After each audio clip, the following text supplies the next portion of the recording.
सभी का मेरे चैनल पर बहुत बहुत स्वागत है। अब तक आपने भूतों की बारात का भाग 1 सुना था। इसमें आपने सुना था कि बाबूराम के साथ जो घटना घटित हुई उसका पता पैरानॉर्मल एक्सपर्ट रूपराम को लगा लिया था। उसके अनुसार यह बारात जिंदा इंसानों की नहीं बल्कि प्रेतों की थी।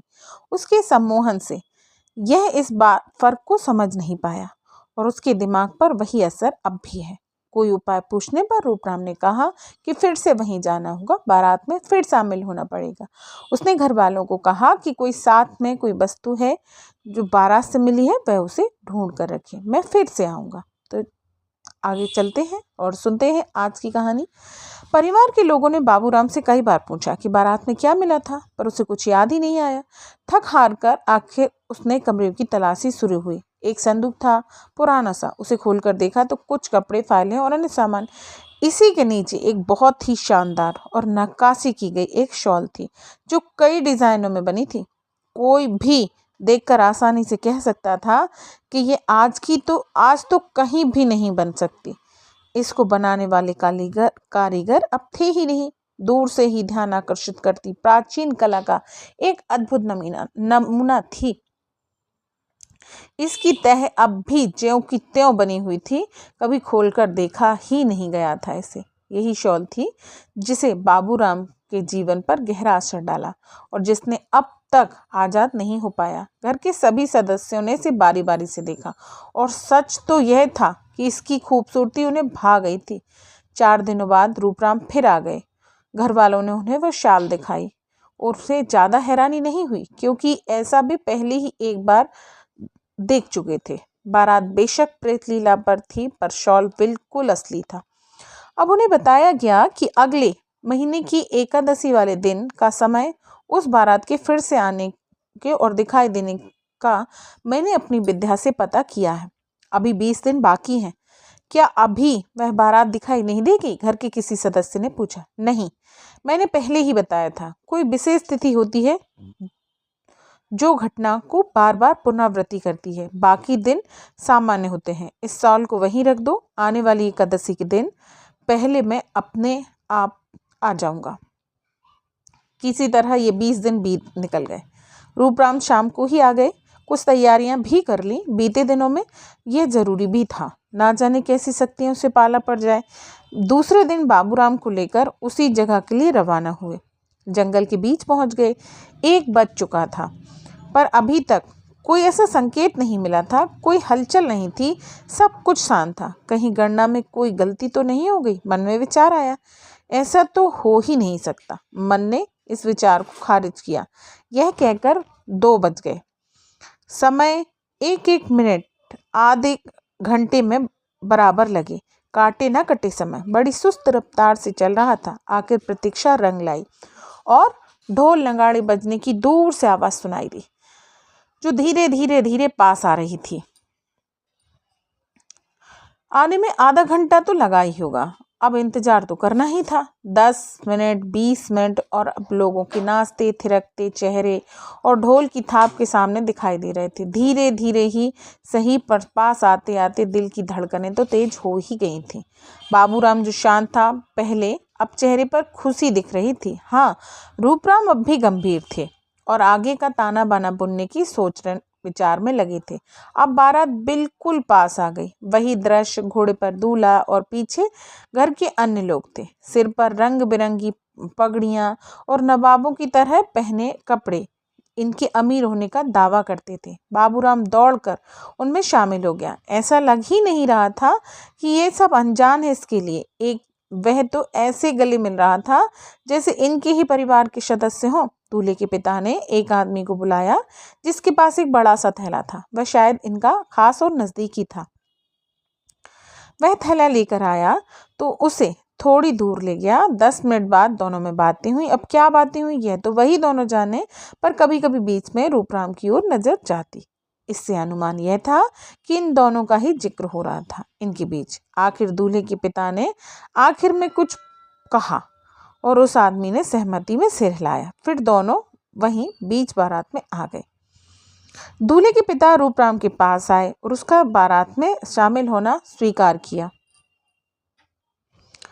फिर उसे सिर पर एक पगड़ी बांधी और ऐसा ही बाबूराम के साथ भी किया। अब ये दोनों भी उनके जैसे ही लग रहे थे। बेशक यह प्रेतों की बारात थी, पर कभी ये भी इनकी तरह जिंदा थे और आज भी अपनी प्रेत माया के कारण उसी समय की तस्वीर बयां कर रहे थे। अब इनके साथ कौन सी दुखद घटना हुई थी जिसने ये प्रेत में योनि में फंसे, ये कितने सालों पहले की बात है, इस बात का भी पता नहीं था।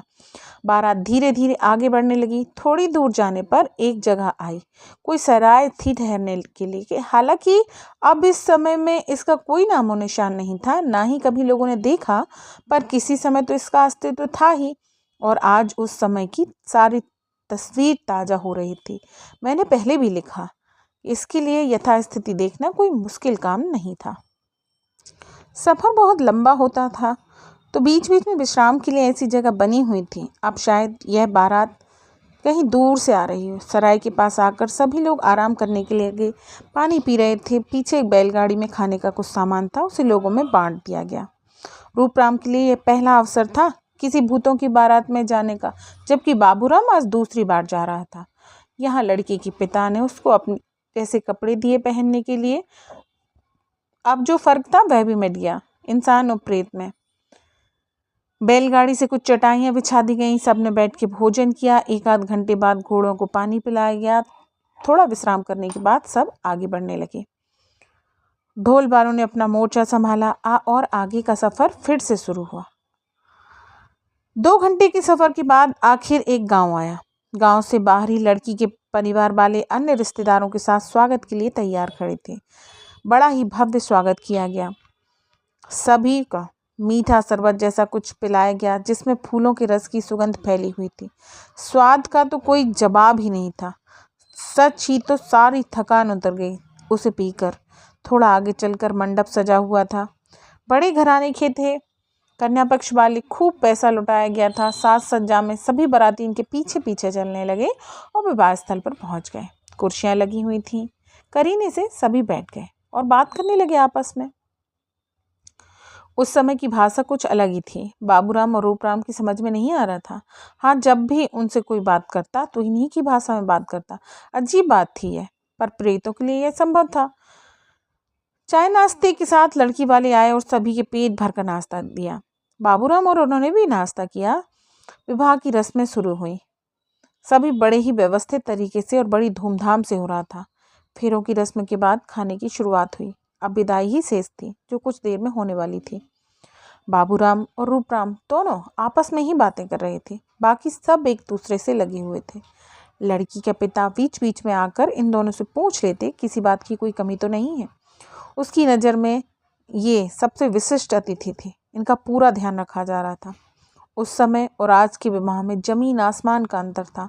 उस समय सम्मान सच्चे दिल से होता था।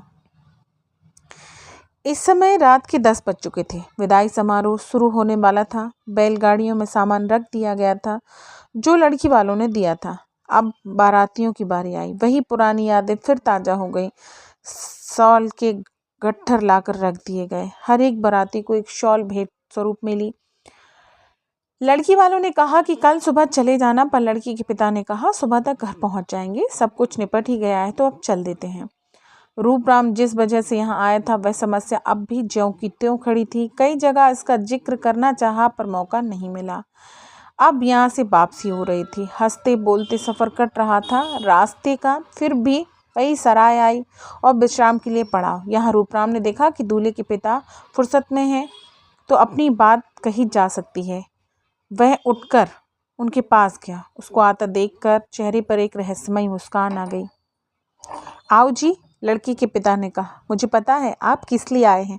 हम प्रेत अवश्य हैं, पर हमारी शक्ति इंसानों से अधिक है इस मामले में। रूपराम ने इसकी बातों से ज़्यादा हैरानी नहीं हुई, क्योंकि उसे पता था कि ये बात सत्य है। लड़की के पिता ने आगे कहा, मुझे यह भी मालूम है कि आप इस विषय के जानकार हैं। आप चिंता न करो, आपकी पूरी सहायता की जाएगी।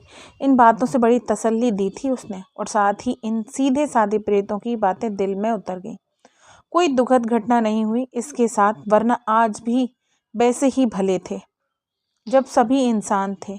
1 घंटे बाद फिर से सभी अब वापसी के सफ़र के लिए चल पड़े। उस जंगल में पहुंचते पहुंचते 4 बजने वाले थे। अभी 20 मिनट बाकी थे। लड़के का पिता रूपराम के पास आया और बोला, वह शाल मुझे दे दो जो बाबूराम को मिला था। अब सुबह होने वाली है, हमारा समय समाप्त होने वाला है। उसने शॉल को वापस दे दिया। कुछ देर और बातें हुई। यह अब पहले जैसा हो जाएगा, आप इत्मीनान रखिए। रूपराम ने हाथ जोड़कर उनका धन्यवाद किया। मेरी आपसे विनती है कि आप इस प्रेत योनि से मुक्त हो जाएं। हम भी यही सोचते हैं। बहुत साल हो गए इस बारात के दिन को जीवित करते करते। हम भी थक गए हैं। अब समय आ गया है, आपका ही इंतजार था। लड़की के पिता ने इन शब्दों में वेदना थी। अगली साल इसी दिन आप आ जाना और हमें मुक्ति दिला देना। सुबह का उजाला होते ही सब प्रेत गायब हो गए। बाबूराम और रूपराम दोनों घर वापस आ गए। अगले साल इसी दिन को अपना वादा पूरा करना था। बाबूराम अब पहले की तरह ठीक हो गया। प्रेतों के असरात अब हट गए थे। शॉल वापस कर देने से रूपराम ने भी उनसे विदा ली। सभी परिवार वालों ने इनका धन्यवाद दिया। देखते देखते अब 1 साल पूरा होने को आया। रूपराम ने सभी आवश्यक तैयारी कर ली थी। एक दिन पहले ही वह आ गया था और बाबूराम के घर पर रात को ठहर गया था। दूसरे दिन दोपहर को घर से उसी जगह चलने की तैयारी की। बाबूराम ने भी साथ चलने को कहा, पर उसने साफ मना कर दिया किसी को साथ लाने से। 1 बजे का समय हो गया। उसी जंगल में आंखें अभी भी उधर ही लगी थीं। कान ढोल नगाड़े की आवाज़ सुनने को बेताब थे। आखिर 1:30 बजे आवाज़ सुनी, दूर से आती, धीरे धीरे पार आ रही थी। अब सब दिखने भी लगा था। वही घोड़े पर दूल्हा, साफे बांधे लोग नाचते गाते इधर आ रहे थे। वक्त एक बार अपने आप को फिर से दोहरा रहा था। जैसे ही बारात पास आई, दूल्हे का पिता आगे आया और गले मिला रूपराम से। आज एक अलग सी खुशी थी सब प्रेतों के चेहरे पर। सब जानते थे कि आज उनका विदाई का दिन है, संसार से जाने का। शरीर तो कब का चला गया था, पर आत्मा अब भी यहीं रह गई थी। सभी रूपराम को आदर सम्मान से देख रहे थे। मैं जानना चाहता हूँ कि ऐसी कौन सी घटना हुई थी आपके साथ? रूपराम ने दूल्हे के पिता से पूछा। बताता हूँ। कुछ देर के लिए वह उसी में खो गया, फिर आगे बताया। यह घटना आज से 200 साल पहले की थी। उस दिन शादी के बाद विदाई हुई और हम वापसी के लिए आ रहे थे अपने घर। यह जंगल उस समय बहुत घना और दूर तक फैला हुआ था। जंगली जानवर भी खूब थे। जब हम इस जगह पहुंचे तो देखा सामने आग लगी हुई है और तेजी से इधर ही बढ़ रही है। आग इतनी तेजी से फैली कि चारों ओर से घिर गए। बचने के लिए अब इधर उधर भागे, सब इसकी भेंट चढ़ गए। बड़ा ही दर्दनाक हादसा था यह। आकस्मिक मौत ने हमें प्रेत योनि में भटकने को मजबूर कर दिया। बताते हुए उनकी आंखों में आंसू आ गए थे। रूपराम का भी दिल बड़ा आहत हुआ यह सुनकर, पर हमें इंतजार था कि एक दिन कोई आकर हमें इस योनि से मुक्ति दिलाएगा। इतने सालों से हर दिन बारात लेकर घर से निकलते, पर कभी पहुंचते नहीं हैं। रूपराम ने खुद को संभाला और कहा, हर किसी घटना के लिए एक दिन निश्चित होता है और कोई ना कोई माध्यम जरूर बनता है इसके लिए। अब आप ही देख लो, बाबूराम के साथ हुई घटना ने मुझे माध्यम बनाया और यह अवसर मिला। अब आप आगे के सफ़र के लिए तैयार हो जाओ। एक रेखा खींच दी गई और सबको उस पार जाने को कहा। धीरे धीरे एक एक करके सभी प्रेत उस पार जाकर आसमान में विलीन होते गए। अंत में दूल्हे के पिता फिर से गले मिले और एक पोटली दी। यह मेरी खुशी के लिए रख लो। और वह भी रेखा को पार कर गए। रूपराम के चेहरे पर संतोष था। सभी प्रेत योनि से मुक्ति पा गए। पर सोने के सिक्कों की यह पोटली कभी कभी उन भोले भाले प्रेतों की याद दिलाती है आज भी। ये थी हमारी कहानी भूतों की बारात। मिलते हैं किसी ऐसी ही अगली कहानी में। तब तक के लिए नमस्कार।